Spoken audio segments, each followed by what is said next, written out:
Good night and welcome to Benalmádena's first English news broadcast. Digital Costa del Sol brings you every Friday all the information about this week's news.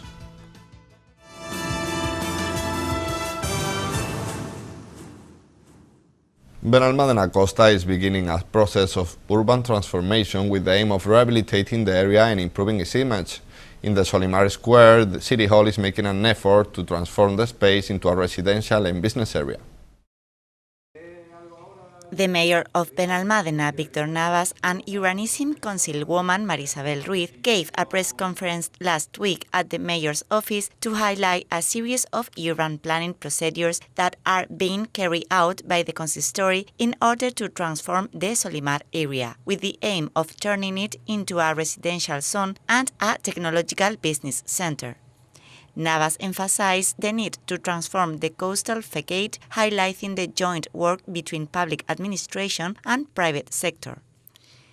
In the informative commission, we delimit the area of action to proceed with an urban transformation of the Solimar Square, reinforcing the commitment of this government team for the modernization and improvement of Benalmádena Costa.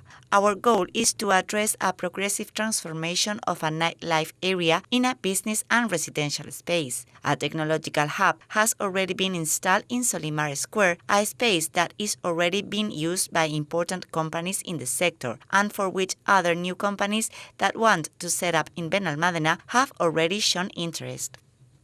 He also reviewed other actions that are framed on this urban development process on Benalmádena Costa. This urban development process, as well as other public and private actions, are aimed at modernizing and improving Benalmádena Costa, such as the imminent remodeling of Alay Avenue, the reform of the Triton Hotel, projects linked to the EDUCI funds, or the future demolition of the Marimar residence, currently with some setbacks pending new environmental reports, but still ongoing. With this line of urban planning action, we promote other alternatives for the progress of Benalmádena Costa that serve as a complement to the summer tourism of sun and beach, making it an attractive environment all year round.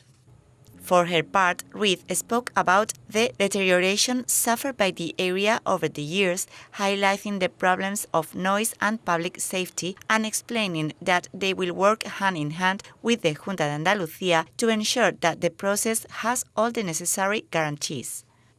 A few years ago, we already started working on the urban transformation of this area because from the government team, we consider that it has gradually deteriorated over the last decades as a result of noise and citizen safety problems arising from nightlife. We are making the delimitation on the urban area in which we will work together with the Junta de Andalucía to take steps to enable its transformation from a use that is now commercial to residential. All the technical details will be developed in parallel with the vote so that the procedure moves forward with all the legal guarantees for the current owners.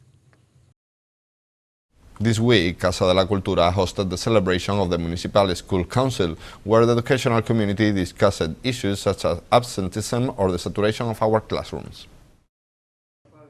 Casa de la Cultura hosted this week a meeting of the Municipal School Council attended by the Mayor of Benalmádena, Victor Navas, and Education Councilman, Pablo Centella, as well as representatives of the directions of the schools in the municipality, the AMPAs, and technicians from the City Council. Navas highlighted the growth that the municipality is experiencing. The population of Benalmádena has not stopped growing in recent years, bringing more students to our schools with the added difficulty that no new centers has been built in the municipality since the 2007-2008 academic year. This forces to use classrooms, other spaces in schools, such as laboratories or libraries. In addition to addressing the problem of overcrowding, we've discussed how we will face next year, stressing the desirability of re-emphasizing to Junta de Andalucía the urgent need for new educational infrastructure in Benalmádena. The mayor valued the importance of maintaining open communication channels between all parties involved in the educational community. Here there are represented not only the directors of the various schools, but also representatives of the AMPAs and the City Council itself, all parties involved in the educational community. It is an important body to exchange views, collaborate and develop synergies to improve the quality of education. Today we have assessed the circumstances of the year, which began again with restrictions because of the pandemic. In addition, he explained that there is no news regarding the new educational centers. We still have no knowledge about the current status, beyond the fact that the drafting of the project for the construction of the new institute in Retamar has gone out to tender, and we do not even know anything more about the new nursery and primary school, for which we made available some land in Finca Doña María. Months continue to pass without significant progress in both projects, and we estimate that it will be very difficult to have a new educational center in Benalmádena before 2025. Centella reviewed the topics to be discussed, stressing the importance of this body and the need to resolve the saturation suffered by some centers. Some aspects that have been addressed at the meeting are the call for grants, maintenance work to be done in schools during the summer period, or schooling data expected for next course. We estimate that next year the classrooms of Benalmádena will again be saturated, with very high ratios in the classrooms as a result of the lack of new primary and secondary schools. Therefore, next year our high schools will again have prefabricated classrooms, and primary schools will be forced to teach classes with ratios of between 25 and up to 28 students per classroom, which demonstrates the great overcrowding they suffer.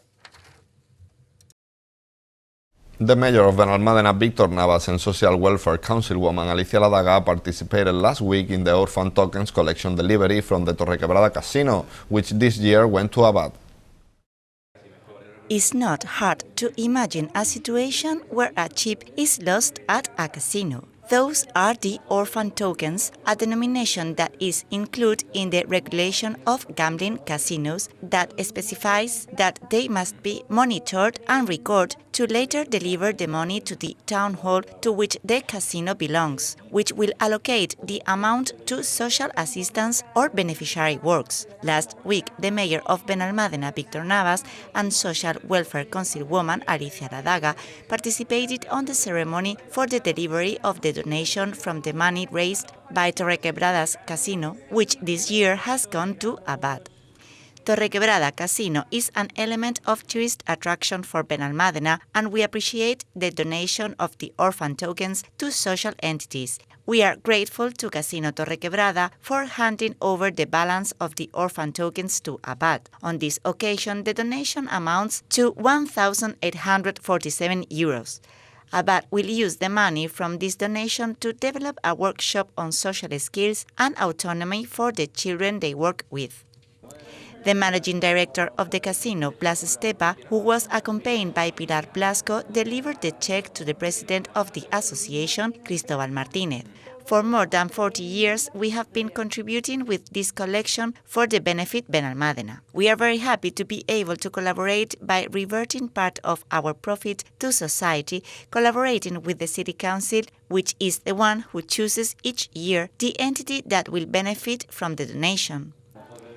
Abad was founded in 2001 by a social worker from the health center in Arroyo de la Miel, who realized the common needs of families in the municipality with children with disabilities. The association fights for the rights of the collective and generates resources that did not previously exist in Benalmádena. For Abad, receiving this donation is very important because we need funds to keep our work. I want to thank City Hall and Torrequebrada's Casino for this action.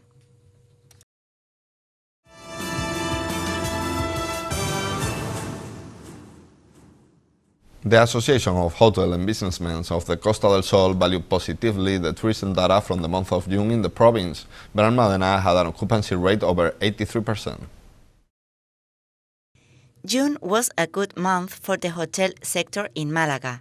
The Association of Hotel Businessmen of the Costa del Sol estimates an occupancy rate over 81%. The biggest pool occurred in the capital with 88.5% thanks to the organization of numerous congresses. On the other hand, in Nerja there was an occupancy rate of 83.9%, in Benalmádena 83.8%, in the Axarquía 81.1%, and in Fuengirola 80.4%. An average occupancy rate of 81% in June is a positive figure, although the sector expected more because in June 2019 it reached 84%. They are almost 3 points less, but it is also true that 2019 was a year of historical record for the Costa del Sol and that in this 2022 there are many uncertainties from the economic point of view.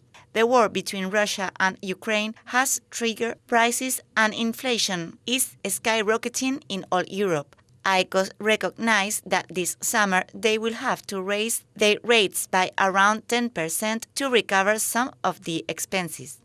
Traveling this summer is going to be almost a heroic deed for the pocket because the daily life of the citizens is far more expensive. To this must be added the effects of the pandemic on airlines. They reduce staff due to the lack of customers and have not been able to recover the lost ground in the same proportion as demand. Many people want to travel and airlines have fewer resources, which is leading to cancellations and delays. At Ryanair, the unions have even called a strike for the last days of this month and the beginning of July. At EasyJet, they have followed suit and also want to strike in July. In addition, there is saturation at border crossing and security checks. All these things can put a damper on a tourist's desire to book, spend money and go on a trip. Even so, it seems that after 2 years of pandemic and sadness, the desire to have a good time is more important than saving money. The international tourist is making a strong comeback and already represents 65% of the total. However, the president of Aecos, José Luque, details that we are observing a slight slowdown in markets such as Germany, where the number of air seats has been reduced by 26% between January and September, or 12% in the British market. May was the first month in which a higher hotel occupancy rate was achieved than before the pandemic on the Costa del Sol, and it was expected to continue this streak in June. This is not going to be achieved unless last-minute bookings are triggered, and this has caused relative disappointment in the sector. Now we are waiting to see what happens in July and August, the two strongest months of the year. For now, the market is at a standstill as Aecos' forecast is very similar to the one it made a few weeks ago. They expect 78% occupancy in July. In 2019, it was 84% and 77% in August, 89% in 2019. Bookings are far from 2019 volumes, but they are confident that they will improve as the weeks go by. It is worth remembering that we come from a very complicated situation from which we are emerging. Last year, in the same month, hotel occupancy in the province was 40.15%, and the luckiest establishments barely filled at the best time 70% of their places. This only happened in Antequera and Malaga. The majority of establishments barely reach 40%.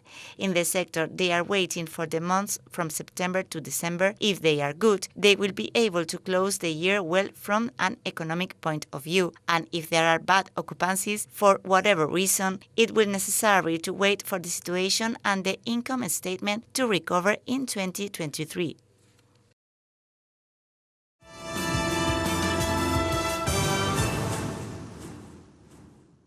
And these are today's headlines.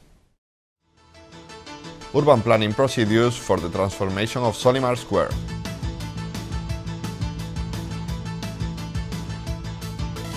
Navas and Centella preside the Municipal School Council.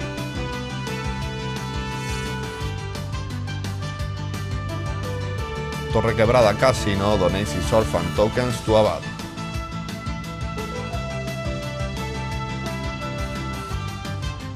AECOS highlights the hotel occupancy rates during June.